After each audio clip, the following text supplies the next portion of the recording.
We are now about 2.5 weeks away from Thanksgiving, and Thanksgiving is one of my favorite holidays.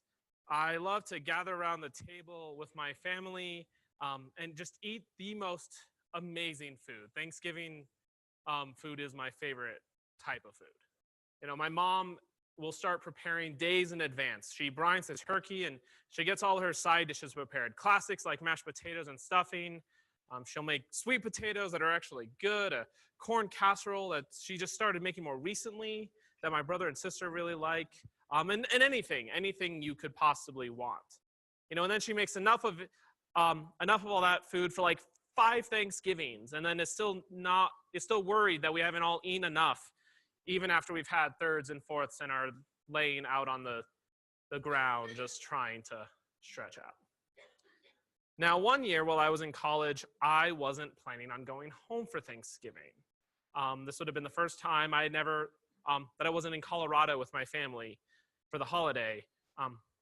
The reasoning for this was that I was going to go home a couple of weekends earlier for other reasons, and it just didn't make sense for me to go home again for Thanksgiving when, like 2 weeks after that, I would be back in Colorado for Christmas break. So it made sense. The plan made sense. But my mom still took it pretty hard. She was pretty sad to think about the idea of her youngest baby not being there for the holiday.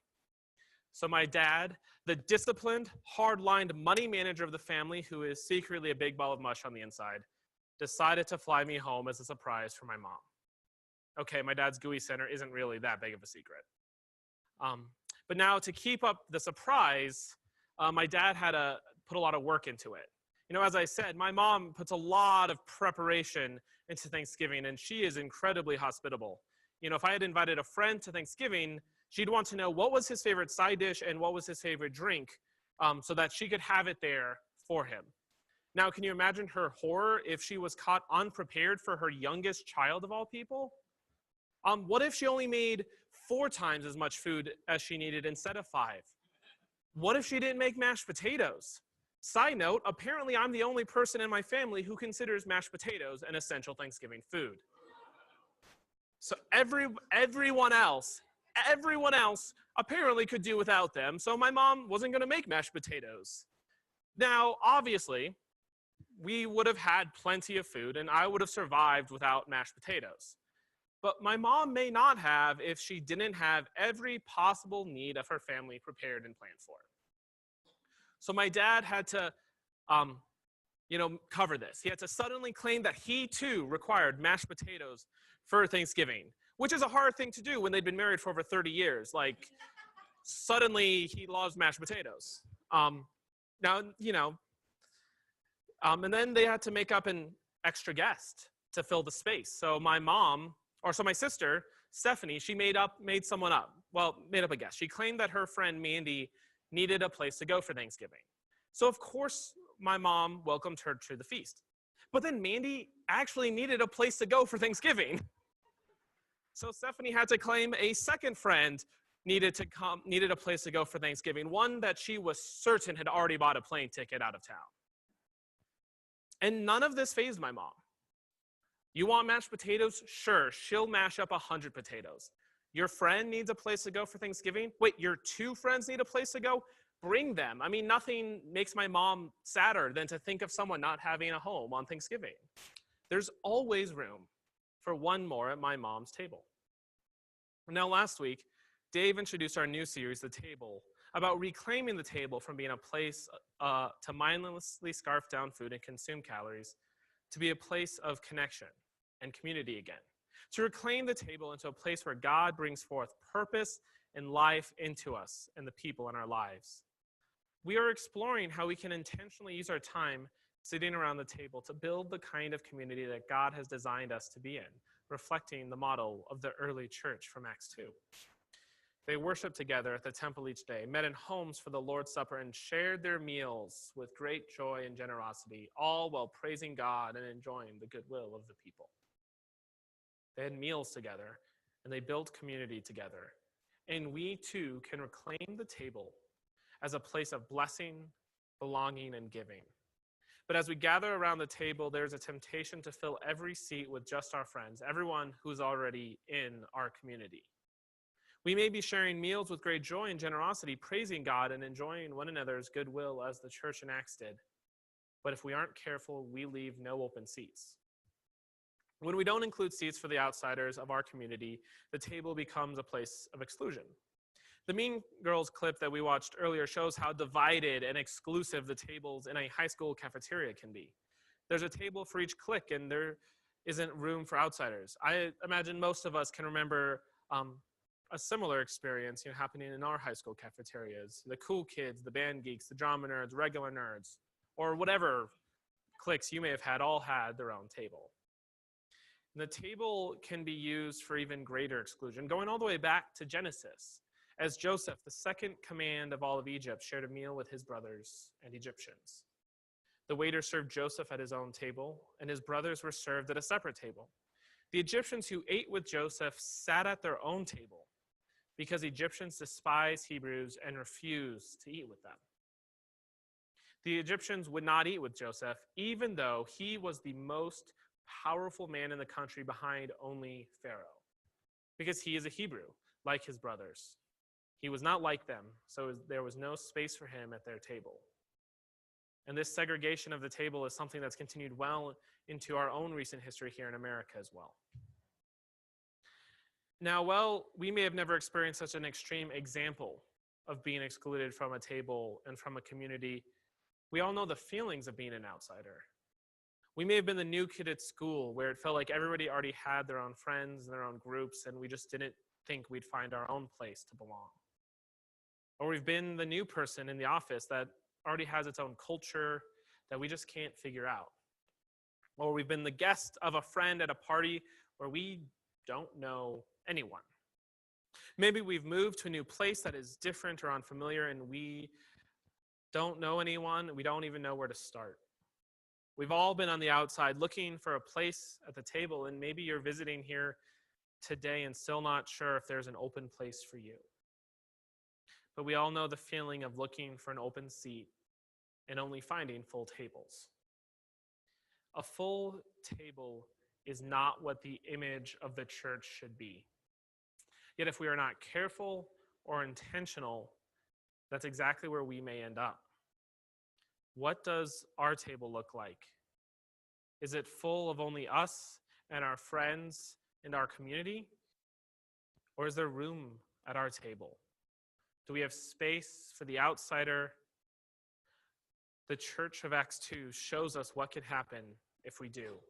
We only read the first part, but the full verses read, they worshiped together at the temple each day. They met in homes for the Lord's Supper, and they shared their meals with great joy and generosity, all the while praising God and enjoying the goodwill of all the people. And each day, the Lord added to their fellowship those who were being saved. For the Church of Acts 2, something amazing happened as a result of their life together. God used the community and fellowship of the early church to grow and to add to it every day. An open seat can be an invitation to the kingdom. So can we reclaim the table for outreach? To do so, we need to sort through what keeps us from opening up a seat for others to sit at our table. The barriers that close down community from outsiders, and then turn to Scripture that teaches us how we can use the table to invite others into community and into the kingdom as well. These are dangerous strangers, messy homes, and comfortable communities. So that first barrier is the fear of dangerous strangers. We are afraid of inviting someone we don't know in. What if they take advantage of our hospitality? What if they hurt us or hurt our community, our friend or family group? We don't know what will happen if we let the stranger in. Maybe we will get hurt. Like in the story of Les Mis and Jean Valjean. As the story begins, Jean Valjean is released from 19 years in prison in 19th century France. He is desperate because no one will risk taking in or employing a criminal. Everyone is afraid of the dangerous stranger until a bishop lets him come into his home and invites Valjean to eat at his table. But that night, Valjean returns to his old ways and he steals the bishop's silver and flees into the night. When we welcome a stranger to the table, we may get hurt. But something else may happen as well. In 2 Samuel chapter 9, David invites a dangerous stranger to his table. Now, this stranger doesn't pose the type of threat that we may fear. He can't really hurt David, and he cannot steal from David himself. In fact, he was crippled as a child, and he cannot even walk. His name was Mephibosheth, and he was the grandson of Saul, the former king of Israel. He has claim to David's throne, and he can muster support from anyone loyal to his family and pose a threat to David's kingship. So to David, Mephibosheth could be a dangerous stranger. Yet David does not respond to him in fear. And instead we read, David sent for him and brought him from Machir's home. His name was Mephibosheth. He was Jonathan's son and Saul's grandson. When he came to David, he bowed low to the ground in deep respect. David said, "Greetings, Mephibosheth." Mephibosheth replied, "I am your servant." "Don't be afraid," David said. "I intend to show kindness to you because of my promise to your father Jonathan. I will give you all the property that once belonged to your grandfather Saul, and you will eat here with me at the king's table." Mephibosheth bowed respectfully and exclaimed, "Who is your servant that you should show such kindness to a dead dog like me?" Then the king summoned Saul's servant Ziba and said, "I have given your master's grandson everything that belonged to Saul and his family. You and your sons and servants are to farm the land for him to produce food for your master's household. But Mephibosheth, your master's grandson, will eat here at my table." Sadly, the normal response in history, throughout history, to anyone who could threaten a king's power is for the king to have them killed. Mephibosheth certainly isn't expecting much more than that from David. As he bows low and humbles himself, he refers to himself as a dead dog before David. But rather than viewing Mephibosheth as an enemy or degrading him for his handicap, as Mephibosheth seems to be so used to, David offers him a place at his table. He elevates Mephibosheth and honors him. And the fear of dangerous strangers leads us to view outsiders as us versus them. It creates otherness and it degrades people. But instead of responding in fear, we need to reclaim the table as a place of equality. We all need to eat. The kings and handicapped, Christian and non-Christian, them and us. At the table, we are equal.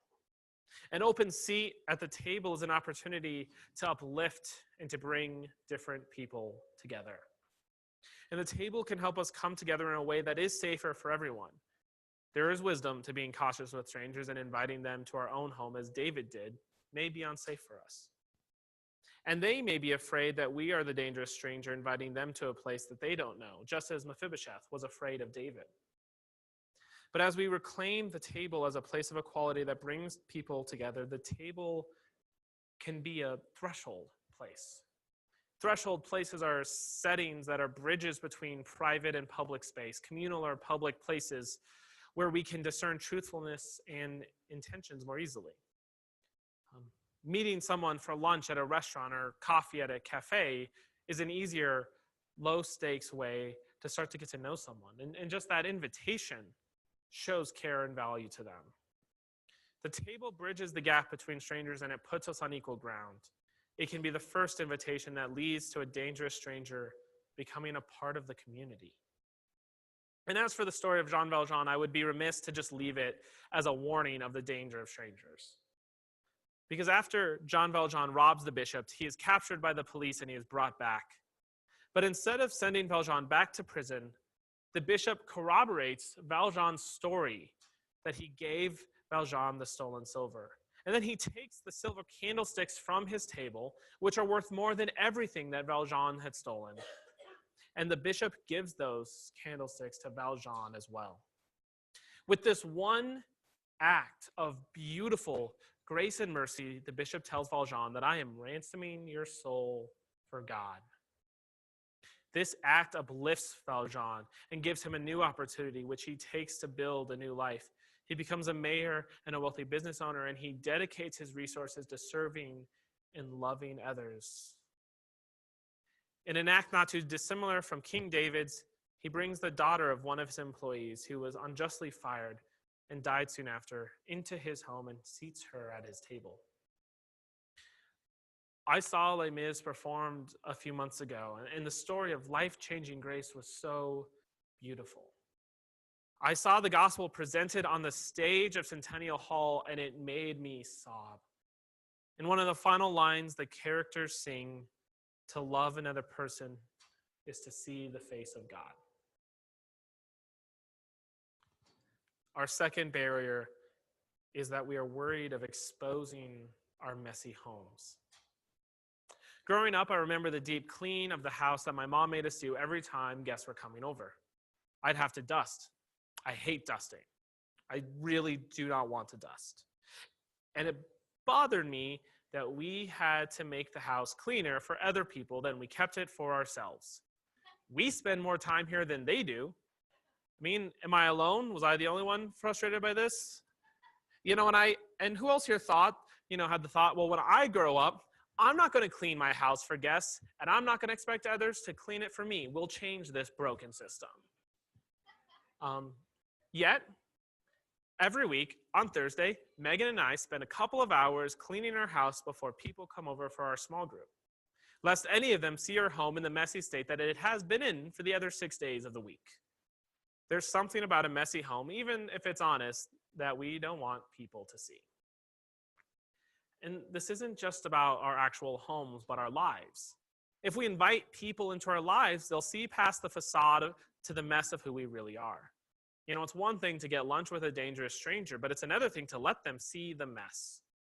Unfortunately, no one will ever move beyond acquaintance to true friend if we always try to hide our messy homes.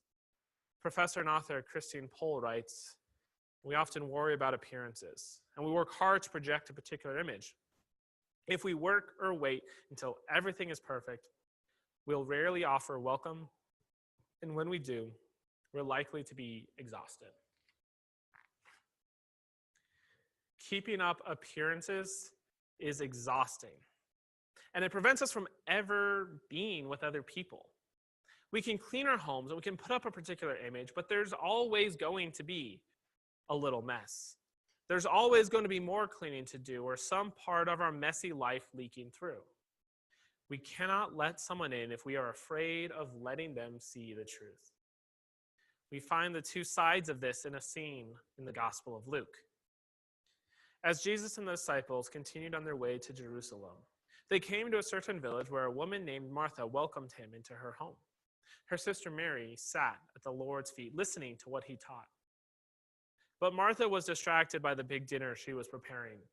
She came to Jesus and said, "Lord, doesn't it seem unfair to you that my sister just sits here while I do all the work?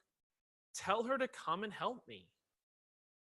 But the Lord said to her, "My dear Martha, you are being worried and upset over all these details. There is only one thing worth being concerned about. Mary has discovered it, and it will not be taken away from her." Martha couldn't stop cleaning and preparing and just be with Jesus. We do the same thing when we keep our fear of the mess and let that stop us from connecting with others and even God as well. But Mary just sat down with Jesus and listened. Mary and Martha welcomed Jesus into their home, but only one of them was truly hospitable. Like Mary, we need to reclaim the table as a place of hospitality. We view hospitality as being a good host, and to us that means that the house is clean, the food is ready and picturesque. My mom is the most hospitable person I know, but Martha is still the person that she relates to in this story. And we should make our homes, our church, or whatever space that we're inviting outsiders into a place that feels welcoming. We want people to know that we care that they are there, that we've prepared for their visit. But then we need to stop cleaning and sit down with them. We need to accept whatever mess remains and accept that everything isn't perfect. This is how Paul defines hospitality. Hospitality is revelatory. If we invite people into our lives and homes, they'll see what's there. Hospitality and living truthfully meet here because welcome is not about putting on a show, but about inviting people into our lives as we live them. We need to not just offer a clean house or a church and an open seat. We need to show people hospitality. We need to sit down at the table and be real with people. When we accept that we are not perfect, we show others that they don't have to be perfect with us either. They are invited to be real and honest as we are real and honest with them. It is uncomfortable being a stranger, visitor, or guest. Hospitality invites people to be comfortable where they are uncomfortable. When we had catalysts at a house that had $1 million rug, no one felt comfortable around it because we could not risk being messy. But when I sit down with someone and I let them know who I really am, they feel comfortable being who they really are with me. Our final barrier is that we don't want to disrupt our comfortable communities. This is perhaps the biggest barrier to opening up seats at our table. We grow comfortable in our community and we fill our seats, literally and figuratively. Our community turns inward and closed off to outsiders. We have our friends and we don't put the effort into new relationships. This happens subtly. We focus on building up our community. We put energy into the relationships that we already have. Just getting the people here around a table takes a lot of effort. And it's hard to spare energy for a relationship with the person we do not know. And it's harder to pass up the old friend for the new stranger. Our lives are busy and full. We have work, errands, chores. And we come to church where hopefully you all feel like you have a community, or that you could have it. And we want to be filled up, not pour ourselves out. We want to sit with our friend that we haven't seen all week. Afterwards, we get lunch with our friends and we catch up. We gather around the table together, but we fill up the seats. No one can be added to our fellowship if our tables are full. With Jesus, there's no such thing as a full table.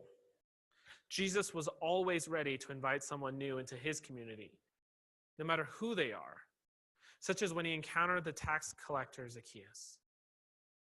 Jesus entered Jericho and made his way through the town. There was a man there named Zacchaeus. He was the chief tax collector in the region, and he had become very rich. He tried to get a look at Jesus, but he was too short to see over the crowd, so he ran ahead and climbed a sycamore fig tree beside the road, for Jesus was going to pass that way. When Jesus came by, he looked up at Zacchaeus and called him by name. "Zacchaeus," he said, "quick, come down. I must be a guest in your house today." Zacchaeus quickly climbed down and he took Jesus to his house in great excitement and joy. But the people were displeased. "He has gone to be the guest of a notorious sinner," they grumbled. Meanwhile, Zacchaeus stood before the Lord and said, "I will give half my wealth to the poor, Lord, and if I have cheated people on their taxes, I will give them back 4 times as much." Jesus responded, "Salvation has come to this home today, for this man has shown himself to be a true son of Abraham." Zacchaeus was a tax collector, an employee of Rome, who helped oppress his own people while gaining riches for himself. No self-respecting Jew, to say nothing of a respected rabbi, would want to have dinner with him. Yet Jesus does. And Jesus does what only Jesus could do and invites himself to Zacchaeus' home. But that invitation is life-changing. Zacchaeus is a stranger with no time to clean any messes at home, but he welcomes Jesus into his home joyously. Zacchaeus responds to Jesus' invitation, not just by sharing a meal with Jesus, but by completely changing his life. Jesus tells this man, a traitor to his own people, that he is a true son of Abraham and that salvation has come into his home today.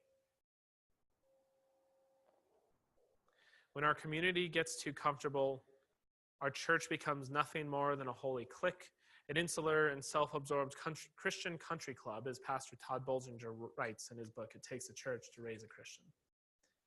If this happens in our community, then we have lost our purpose as a community of people following God. Bolzinger writes that we bear the divine love of God, and as such, our primary ministry is to proclaim and demonstrate the great and overflowing love of God to everyone. First to the community of believers and then to the world.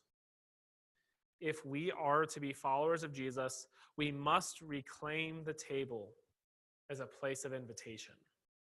This is not an option, but instead a great commission. We are commissioned by Jesus to go out and invite everyone into the kingdom as Jesus did with Zacchaeus, and as we ourselves have been invited to the table.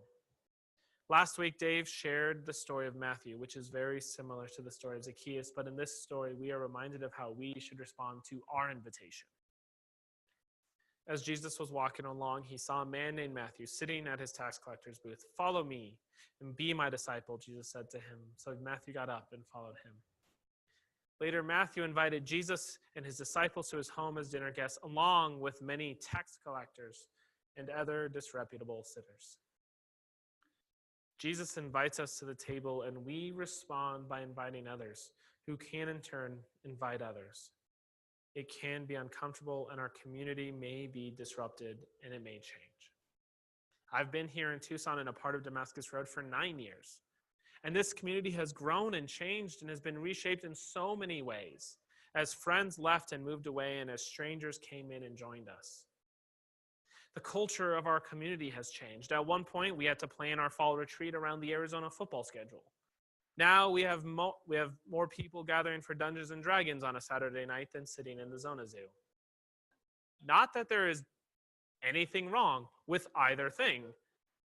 It's just change. But with the change, so many dear friends have come into this community.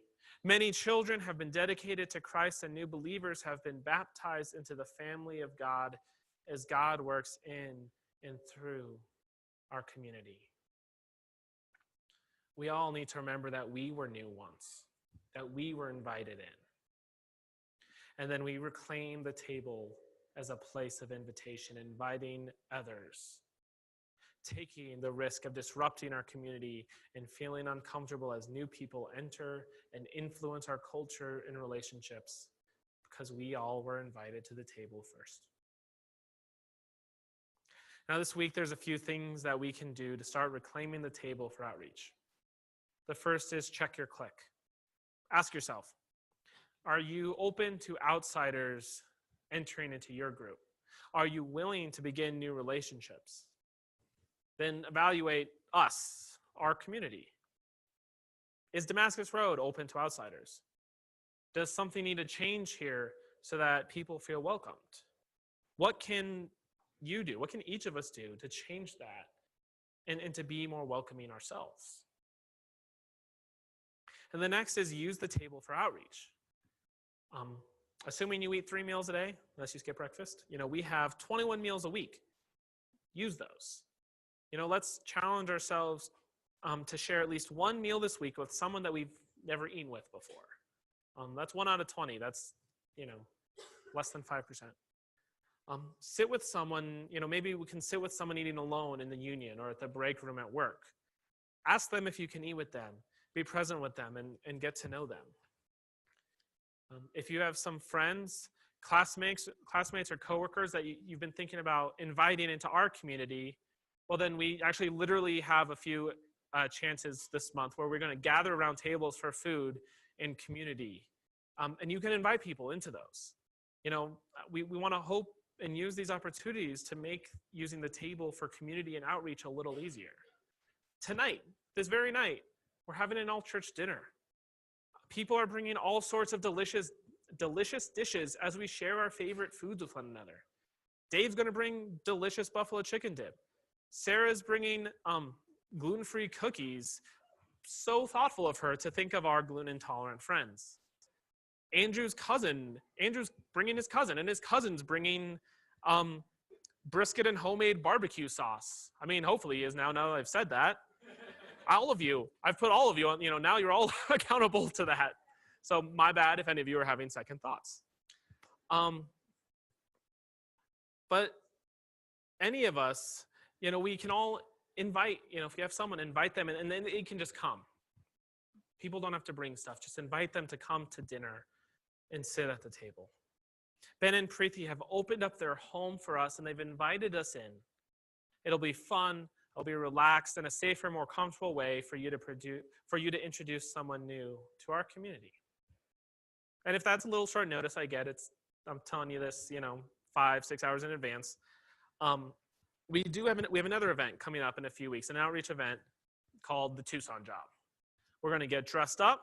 We're going to enjoy a fancy meal in the ENR2 Cafe, just that way. And then we're going to divide up into crews to perform a mysterious heist, Ocean's 11 style.